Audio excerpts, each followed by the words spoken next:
Nyongera okwanirizaako gwe wenna Uganda ku mukutu Ssaabakutu w'emikutu gyonna wano wokka ku YouTube KKTV Uganda ne KK on the mic okutuusaako ebigenda mu maaso mu ggwanga lyettu lino erya Uganda. Poliisi yavuddeyo dda ku nsonga za Isma Olaxes, blogger Isma Olaxes amanyikiddwa obulungi nga Jajja Ichili. Poliisi emaze okugenda maaso n'okuba nga ate evaayo era nga yalirizinze statement wali ku mukutu gwayo gwennyini ogwa Facebook neegenda maaso n'okuba nga ate eyogera ku nsonga zino nga wezageze maaso n'okuba nga ate zitambula, naye nga kibi nnyo gwe wenna agenda maaso n'okuba nga ate otumbudde omukutu KKTV Uganda. Ssaabakutu w'emikutu gyonna wano mu Uganda ku YouTube, nange KK on the mic, era ngenda maaso n'okuba nga njagala nkutuuseeko poliisi bwe yageze maaso n'okuba nga ate eyogera ku nsonga zino, naye nga tongera okusaasira abooluganda, ab'eŋŋanda bonna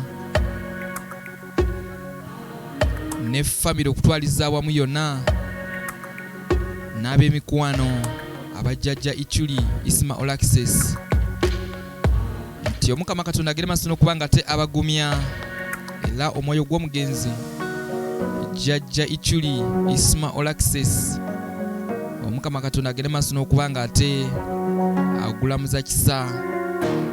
Poliisi bweti bwe yagenze maaso n'okuba nga ate eyogera ku nsonga zino, obanga bwe byagenze maaso n'okuba nga ate bitambula. Akankuweereze wano ekiwandiiko ogende maaso n'okuba nga ate okyerabirako gwe kennyini. Agenda maaso n'okuba nga ate oli wano ku mukutu KKTV Uganda. Ekiwandiiko kyekyo poliisi kye yagenze maaso n'okuba nga ate releasinga. Kugambye shooting incident in Kyanja Central Zone, the territorial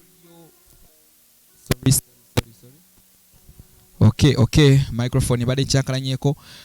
Kugambye nti press statement ennaku z'omwezi nga 6 2023, the shooting incident in Kyanja Central Zone, the Territorial Police at Chira Road is actively investigating a tragic shooting incident that occurred today at approximately 9:20 p.m. in Kyanja Central Zone. It is with deep regret that we report the unfortunate demise of Tusubilwa Ibrahim, also known as Isma Olaxes, popularly known as Jaja Ichuli. The incident took place while Mr. Tusubilwa Ibrahim was traveling in his motor vehicle, registered number UBK 213D, with his driver Mr. Waswa Mathias.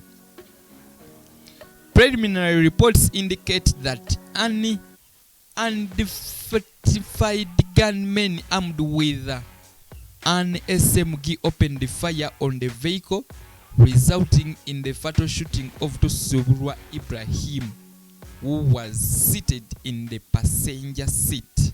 At the time of the attack, our dedicated task teams are currently on the ground working diligently to gather all available evidence and conduct through investigations into this heinous crime. As a precautionary measure, the area has been cordoned off to ensure the safety of the public and to facilitate the ongoing investigation process. We assure the public that every effort is being made to bring the perpetrators to justice and provide answers to this senseless act of violence. We understand that the concerns and the anxieties arising from this incident. We urge residents to remain calm and cooperate with the authorities as we work towards resolving this case swiftly. We will continue to update the public with relevant information as soon as it becomes available.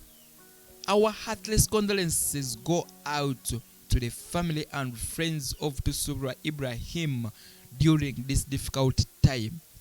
And ASP Luke Owesitire, Deputy Pro Cape MB.